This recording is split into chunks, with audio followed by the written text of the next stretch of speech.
I would like to add दो तीन चीज़ों की बात हुई जो कि मेरे ख्याल है हर डिस्ट्रिक्ट स्पीकर ने बात की। एक तो फॉरेन पॉलिसी जो डॉक्टर रज़िया ने बात की, रिफ्लेक्शन होती है डोमेस्टिक पॉलिसीज़। अगर मेरा ख्याल I don't want have to say anything, क्योंकि हम लोग ज़रा एविडेंस पे ज़्यादा बिलीव करते हैं परसेप्शन के बजाय।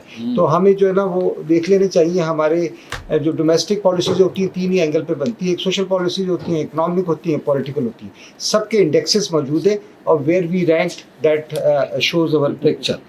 सेकंड जो है ना, कोई भी ऐसा मॉडल नहीं है दुनिया के कंटेम्प्रेरी वर्ल्ड्स में कि जिसने ग्रोथ अचीव की हो फॉरेन डिपेंडेंसी से। और जितने भी ग्रोथ मॉडल्स हैं वो इंडिजिनस ग्रोथ मॉडल्स हैं। इट इज़ नॉट जो है ना ये वो तो ये जो और जिसके सामने आपके साथ ने एग्जांपल्स मौजूद हैं। इवन इस्लामिक कंट्रीज़ में Malaysia is an excellent example of और सब ने 40 साल में आप जितनी मर्जी के 80 साल की कोई नहीं होती। और हम we always love to talk about the history. ये हुआ था, वो हुआ था, 1857 में ये हुआ था, 1940 में ये हुआ था, 56 में का कॉन्स्टिट्यूशन टूट गया था। We don't have to live in the history, otherwise we will become a history. We have to live in present and look for the future. एक और जो बात हुई कि जो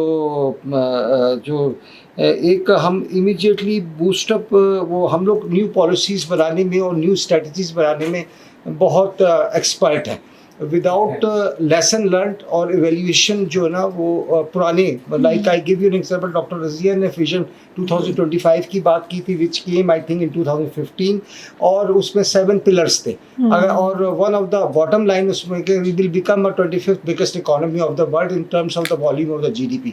अब आप देख लें 2025 में वेयर वी स्टैंड्स, ठीक है ना। और हमने स्विच ओवर हो गया अनदर विजन पे 5E मॉडल के ऊपर। उड़ान पाकिस्तान के कॉन्टेक्स्ट में आ चुका है विदाउट लेसन लर्न। अच्छा, ये ट्रेड पे बहुत चारों तरफ से बात हुई है। देखिए ये trade boost up, commercial counsellor, commercial attaches, ambassadors जो है ना, मिनिस्टर्स, प्राइम मिनिस्टर, ये कोई नहीं कर सकेगा, ना आर्मी चीफ करवा सकेंगे।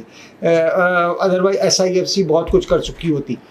ट्रेड बूस्ट होता है बिजनेस टू बिजनेस कॉन्टैक्ट्स, और सिर्फ जिन मुल्कों में कॉस्ट ऑफ डूइंग बिजनेस और इनपुट कॉस्ट लेस होती है और हायर प्रोडक्टिविटी होती है, उनका कॉम्पिटिटिवनेस अच्छा होता है। तो जो है ना अनफॉर्चुनेटली हमारे वो फैक्टर्स जो है ना बड़े कॉम्प्रोमाइज्ड हैं। इसीलिए हमारा ट्रेड वॉल्यूम आप अभी भी तक जो है ना सिर्फ एक्सपोर्ट में मेरे ख्याल 30 बिलियन US डॉलर से ज़्यादा नहीं है, 50 बिलियन का हम ट्रेड डेफिसिट देख रहे हैं। छोटे छोटे मुल्क विदाउट कंप्लेनिंग हमारे साथ ये जाती। Taiwan is the best example. क्या है वहाँ पे? कुछ भी, कोई रिसोर्स नहीं, सिर्फ human capital, knowledge based economy है। सेमीकंडक्टर्स बनाते हैं, 475 बिलियन US डॉलर की एक्सपोर्ट है। वियतनाम की 500 बिलियन US डॉलर की एक्सपोर्ट है।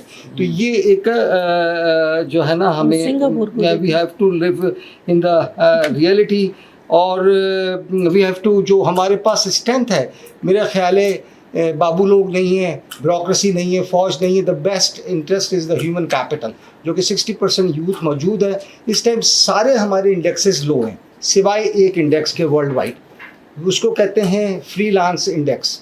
इस वक्त पाकिस्तान का जो सबसे बड़ा एम्प्लॉयर है वो पाकिस्तान से बाहर बैठा है। हमारे बच्चे बच्चियाँ, यंग लोग, वो सॉफ्टवेयर पे काम कर रहे हैं, एप्लीकेशन पे काम कर रहे हैं, प्रोग्रामिंग पे काम कर रहे हैं, डिजिटल मार्केटिंग के ऊपर काम कर रहे हैं, ई-कॉमर्स में काम कर रहे हैं। और 3 मिलियन के करीब एसोसिएट हैं इससे, जिसमें गवर्नमेंट ना यूनिवर्सिटियों का कोई रोल नहीं है।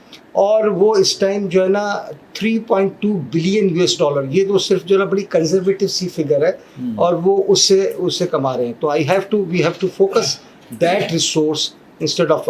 Thank you. बहुत अच्छा जनाब, जबरदस्त, वेल कैलकुलेटेड।